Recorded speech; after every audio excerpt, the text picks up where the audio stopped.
Bienvenidas y bienvenidos a Entérate, el espacio de difusión de las actividades institucionales, académicas y de actualización del Tribunal Electoral del Poder Judicial de la Federación. En esta emisión continuamos con las actividades realizadas en el Foro Informativo para Visitantes Extranjeros en el Proceso Electoral Federal 2014-2015, evento que tuvo como objetivo dar a conocer las particularidades del proceso electoral y hacer un comparativo con los procesos comiciales realizados en otros países. En esta oportunidad les compartimos la segunda parte de la sesión 10, integración y atribuciones de la Mesa Única de Votación, que contó con la participación de Miguel Ángel Solís, director ejecutivo de Organización Electoral del Instituto Nacional Electoral, para después continuar con la participación de Wilfredo Penco, vicepresidente de la Corte Electoral de Uruguay. Con estas importantes reflexiones, les invito a que permanezcan con nosotros con la sesión 10. Acompáñenos.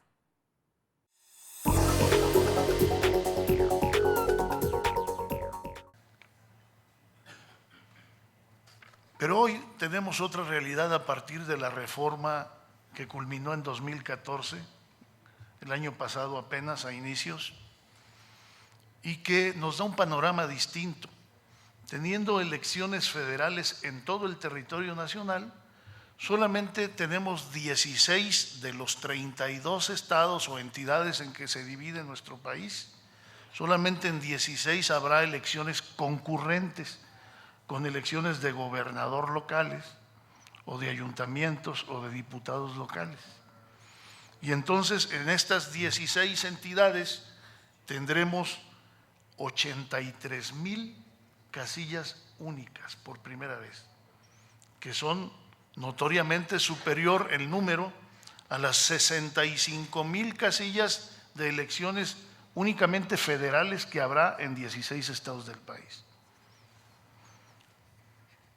¿Cuál es el origen de la casilla única? Miren ustedes, en 2012, luego de las elecciones presidenciales más recientes en México, el partido que ganó la elección presidencial convocó a las otras fuerzas de mayor votación, es decir, el PRI, al PAN, al PRD, fundamentalmente, a formar una alianza legislativa por las reformas indispensables en México. Y estas fuerzas fundamentalmente trabajaron durante más de un año para finalmente dar inicio a reformas muy trascendentes del país, la petrolera, la de comunicaciones, etcétera. Pero las fuerzas de oposición, fundamentalmente el PAN y el PRD, condicionaron su apoyo a las reformas que he mencionado a cambio de una reforma político-electoral. ¿Qué se perseguía? De acuerdo a las declaraciones que estuvieron por más de un año en los medios de comunicación, se perseguía que en México se estandarizara la calidad de las elecciones. Al decir de los partidos políticos, había una notoria diferencia en la calidad de las elecciones federales que se hacían en México y las que estaban a cargo de las autoridades de cada entidad, de los institutos estatales electorales. Y buscaban igualar esta calidad, asimilar la de los estados con la que había logrado el Instituto Federal Electoral entonces.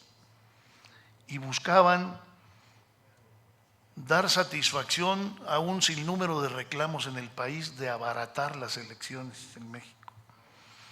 El sinnúmero de mecanismos que establece la desconfianza en nuestro país hace que nuestras elecciones sean de las más costosas del mundo.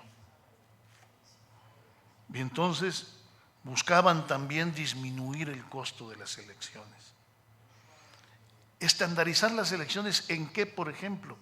En la eficacia, en la calidad en general de los conteos rápidos, de los programas de resultados electorales preliminares que habían estado dando muchos problemas en las entidades en sus elecciones locales, en procedimientos más rigurosos en las diversas etapas del proceso electoral, en el mayor rigor para el recuento de los votos cuando fuera necesario ya en la etapa final de resultados electorales, en la parte política. Se decía que siendo designados los consejeros de los consejos generales de los órganos de cada uno de los estados de la República por los congresos locales eran fácilmente influidos por el gobernador de la entidad. Y entonces había una enorme desconfianza del quehacer político de los consejeros de los órganos superiores de los institutos electorales de cada estado. ¿Qué sucedió? Se creó el INE para darle una categoría de autoridad nacional, no solo federal, en las elecciones. Se le dieron atribuciones especiales. Trataron de eliminar las instituciones electorales locales, no se logró, no hubo el acuerdo político finalmente y subsistieron. Y entonces le dieron atribuciones al INE sobre estas autoridades estatales para poder sujetarlas a procedimientos más rigurosos. Por ejemplo, a partir de la reforma, el INE designa a los consejeros que dirigen esas instituciones y ya no los congresos de cada estado. Los evalúa y puede destituirlos si hay méritos suficientes o deméritos suficientes.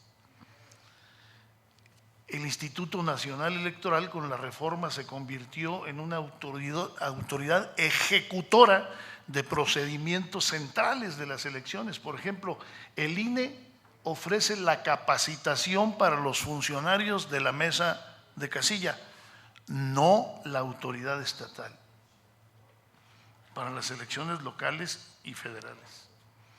El INE impone el diseño de la documentación electoral con todos sus mecanismos de seguridad, y esto tiene una finalidad de facilitar el voto a los ciudadanos y a las ciudadanas. Y finalmente se encontró que el modelo de casilla única que se había experimentado en el estado de Colima durante varios procesos electorales de manera exitosa podía ser un concepto nuevo, un elemento que ayudara a elevar la calidad de las elecciones y a abaratar sus costos. Ese es el origen de la casilla única en México a partir de este proceso electoral.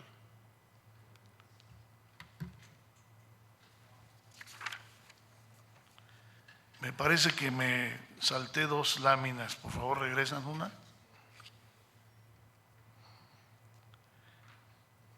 ¿Cuáles son los beneficios? Miren ustedes, se recuperan espacios para la casilla única. Con esta existencia de la casilla básica más una, dos, tres contiguas en los espacios, duplicados con otras casillas en similar número para las elecciones locales, se habían abandonado espacios confortables para los ciudadanos. Se recuperan al reducirse a la mitad la cantidad de casillas con la casilla única.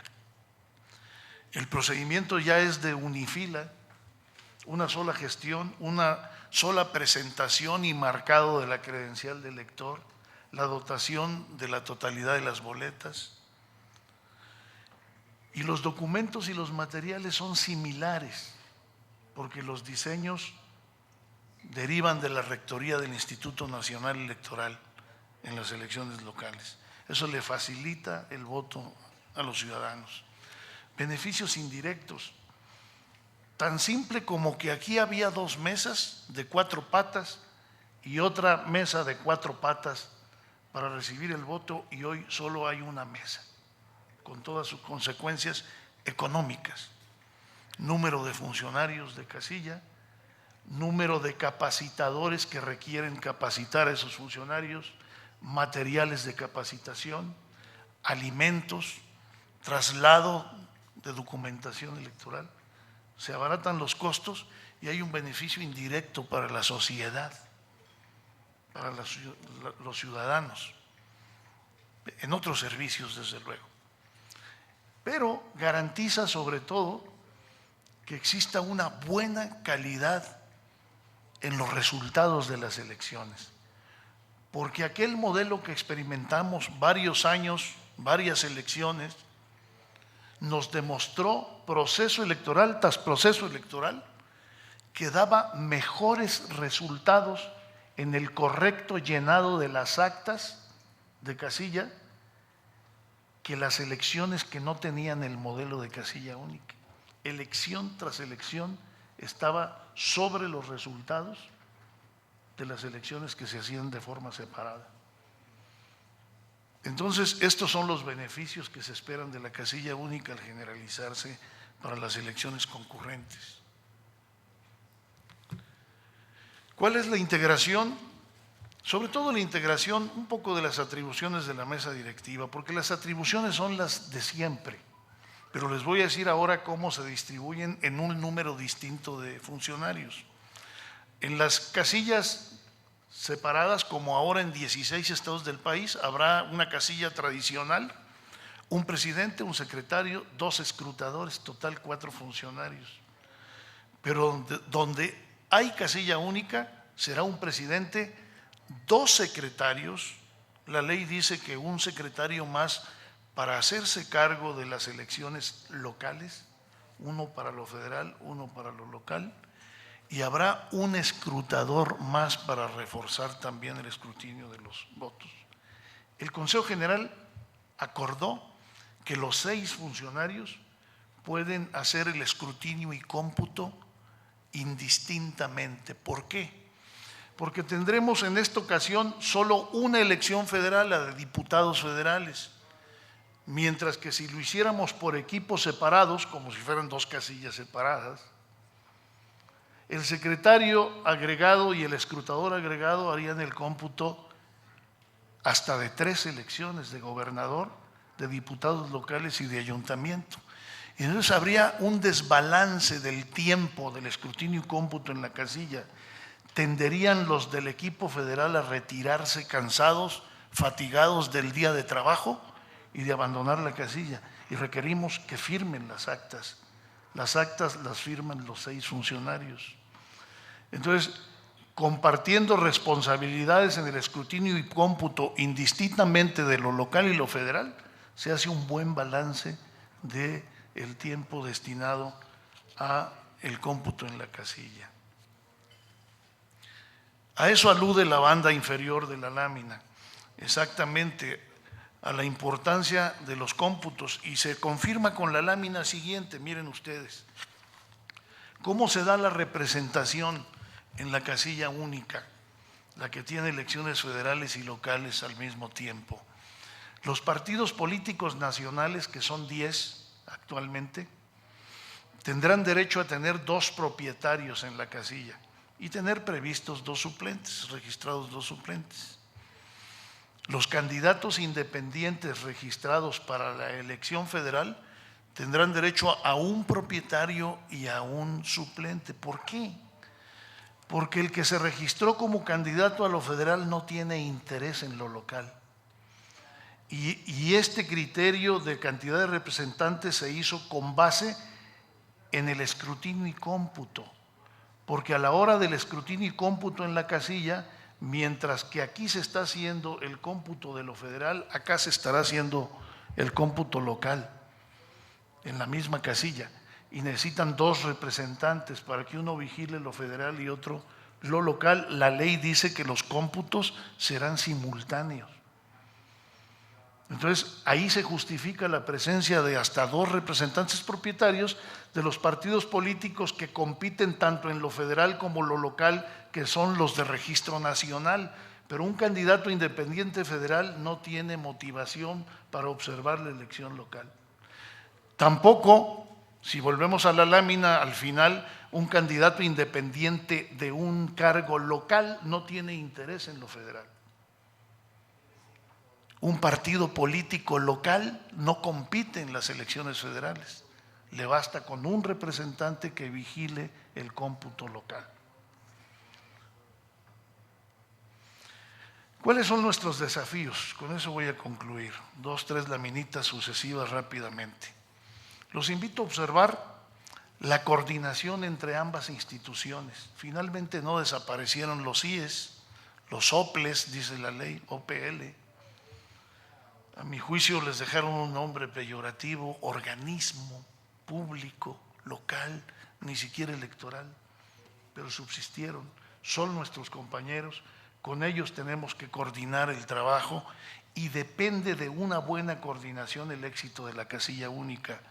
La experiencia del modelo en el estado de Colima nos dijo que la clave, teniendo una base legal suficiente, la clave es la coordinación pacífica, tolerante, abierta, dispuesta a resolver los problemas en común de ambos tipos de autoridades. Tenemos que ver si realmente es posible que un solo capacitador electoral sea suficiente para instruir a los funcionarios de casilla con buenos resultados sobre 2 tipos de elecciones que mantienen significativas diferencias. Las legislaciones estatales no fueron en algunos aspectos suficientemente igualadas a la legislación federal. Entonces hay alguna diversidad que hace compleja la capacitación y entonces tendremos que constatar si realmente la calidad de el procesamiento de los resultados que solemos nosotros seguir elección tras elección en el correcto llenado de las actas de la casilla tiene éxito. Y eso se ve en los cómputos que son 3 días después de la elección, porque malos números en un acta requieren que los votos de una casilla se vuelvan a contar completamente, como si fuera un escrutinio y cómputo de casilla. Y luego la interacción misma en la casilla. Más del 60% de las casillas de México se instalan en aulas, en las escuelas, más del 60%. Imagínense cómo andamos con los problemas sociopolíticos del sureste del país, en donde el magisterio se ha planteado que no se instalen las casillas en las escuelas. Entonces, ¿cómo hacer caber tanta gente dentro de un aula? Porque a diferencia de algunos países hermanos latinoamericanos y quizás de otros países donde hemos estado haciendo observación electoral, en México los partidos pretenden estar dentro del aula y son 10 partidos políticos nacionales con 2 representantes que quisimos acotar a 1 durante la votación y solamente la presencia del segundo para el escrutinio y cómputo, y no lo permitieron los partidos. No pudo ser posible. Se impugnó en el tribunal y el tribunal le dio la razón a los partidos. Y hoy tendremos que ver, sobre todo en las capitales de los estados, donde sí tienen una mayor posibilidad de tener a 2 representantes, cómo nos resulta esta convivencia dentro de un aula que normalmente tiene 6 metros por 8. Y me imagino que no lograremos tenerlos, como está en la ilustración, sentaditos en su silla en una escuadra muy quietecitos. ¿Cómo disponer el mobiliario dentro de un aula para que esta interacción no signifique acoso a los electores o a los funcionarios de casilla? Pero lo más delicado es lo que concierne a la boleta. Miren ustedes, en la casilla, el elector tendrá esta boleta de diputados federales. Y en esta boleta de lo federal pueden estar coaligados los partidos como los que lo están, el PRI y el Partido Verde.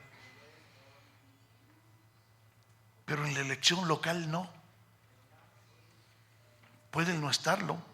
O el PRD y el PT como están en lo federal y además en elecciones en coalición parcial solamente, no en todo el país. Y la propaganda que se da intensa y extensamente en los medios de comunicación, en la radio y la televisión, no respeta las fronteras de los distritos ni de las entidades.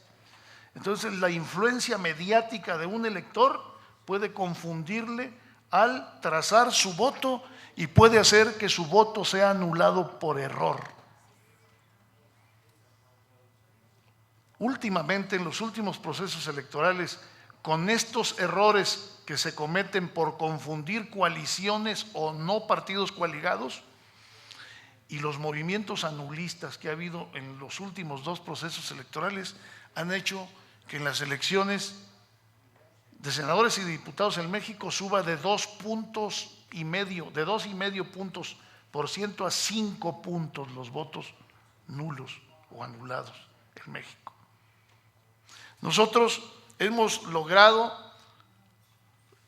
este es el caso de la boleta de gobernador de Colima, con la boleta federal, y si viéramos nosotros con lupa veríamos que el PRI y el Verde ecologistas sí están coaligados también para gobernador, pero no el PRD y el PT, y pueden confundirse los electores sin duda. Nosotros lo resolvimos en el escrutinio y cómputo de la casilla con este material, un cartel de clasificación de votos que es una huella. Estos son los votos válidos posibles. El que no tiene alguna de estas imágenes es considerado voto nulo y eso le ayuda al funcionario de casilla. Esto que se implantó a partir de la elección de 2012 es inapreciable en México. En esta gran posibilidad de confusiones en el conteo de los votos por las coaliciones tan diversas. Pero todavía no es posible tener un elemento que nos ayude a distinguir, a que el elector distinga al cruzar su voto con absoluta nitidez dónde están o no están los partidos coaligados. Yo con esta última lámina termino mi intervención, me economicé 2 o 3 minutitos para que puedan ustedes recomendarnos algunas cosas, que mucho lo agradeceremos, igual a nuestros compañeros de tema. Muchas gracias.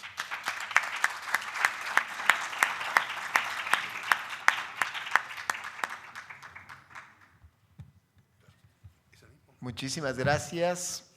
Daríamos a continuación la palabra a Wilfredo Penco, que va a pasar al estrado. Dispondría de 15 minutos para la exposición y luego intentaríamos hacer un balance y por supuesto también quedaría abierto el espacio a las preguntas que ustedes puedan formular. Adelante, Wilfredo, gracias. Muchas gracias. Gracias a México, a los mexicanos, a sus autoridades electorales, tanto nacionales como del Distrito Federal, por todas las atenciones y la hospitalidad que nos han ofrecido. Yo voy a empezar aprovechando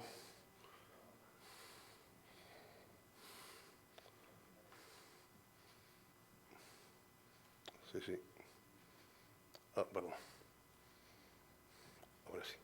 Voy a empezar aprovechando la ausencia de mis amigos, los doctores Corcuera, Tulio, Dalavía y Muné, y también la ausencia transitoria del doctor Sobato, que probablemente siga hablando con Carmen Aristegui, para referirme no a la nacionalidad uruguaya de Gardel, sin ningún tipo de oposición, o para decir que la carne uruguaya por lo menos es tan buena como la argentina, pero sí para referirme al caso argentino como un caso de elección concurrente y también con la autorización, la aquiescencia de mi amigo el ministro Díaz Toffoli y de los magistrados Pinillas y Solórzano y también del doctor Oscar Bolaños, para referirme a los casos brasileño, panameño y guatemalteco, y por último,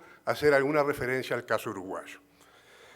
Vamos a empezar hablando de Argentina. En la Argentina, la elección nacional se realiza el cuarto domingo de octubre, inmediatamente anterior a la finalización de los mandatos, previa convocatoria del Poder Ejecutivo Nacional.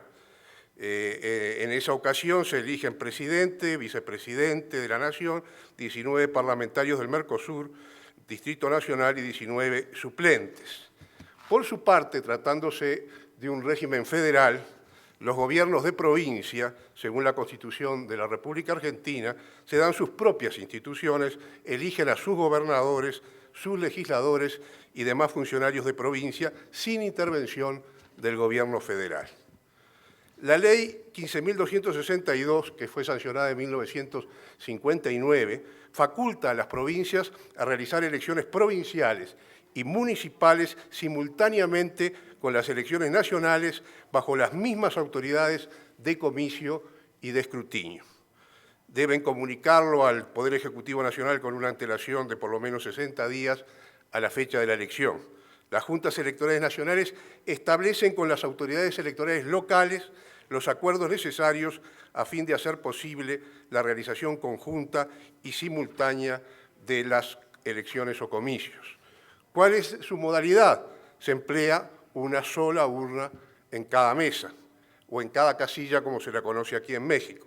Cada sufragante, y esto es importante aclarar, en Argentina, lo mismo que en Uruguay, se vota con multiplicidad de papeletas, no hay una papeleta única, salvo en el caso argentino, en algunas provincias en las que se ha venido imponiendo la papeleta única. De manera tal de que se emplea una sola urna en cada casilla, cada sufragante introduce las papeletas que corresponden a cada elección en el mismo sobre, es decir, se le entrega un sobre al elector por parte de los miembros de la mesa, y terminado el escrutinio se labran dos actas, una correspondiente a la elección de presidente y vicepresidente y otra a legisladores nacionales. Las elecciones locales, por su parte, pueden consignarse en la misma acta o integrar con ellas un acta suplementaria separable. Vamos a tener elecciones en el próximo mes de octubre en Argentina y elecciones simultáneas o concurrentes en la provincia de Buenos Aires y en las provincias de Chubut, Entre Ríos, La Pampa, Misiones, San Luis y Santa Cruz. Veamos ahora el caso brasileño. Se celebran también simultáneamente, según la ley de elecciones, elecciones para presidente y vicepresidente de la República, gobernador y vicegobernador de Estado y de Distrito Federal, senador, diputado federal, diputado estadual y diputado distrital, y asimismo alcalde, vicealcalde y concejales. La modalidad en este caso, la totalización de votos, es realizada por el sistema electrónico, pudiendo autorizar el Tribunal Superior Electoral excepcionalmente la realización en formato tradicional de acuerdo a la ley de elecciones.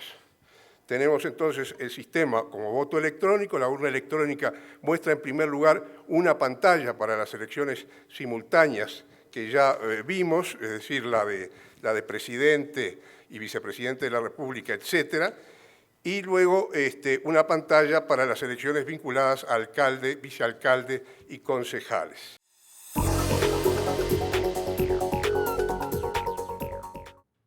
Los esperamos en una próxima emisión de Entérate, con más de las actividades del Foro Informativo para Visitantes Extranjeros en el Proceso Electoral Federal 2014-2015. Se despide de ustedes Roxana Noriega. Hasta la próxima.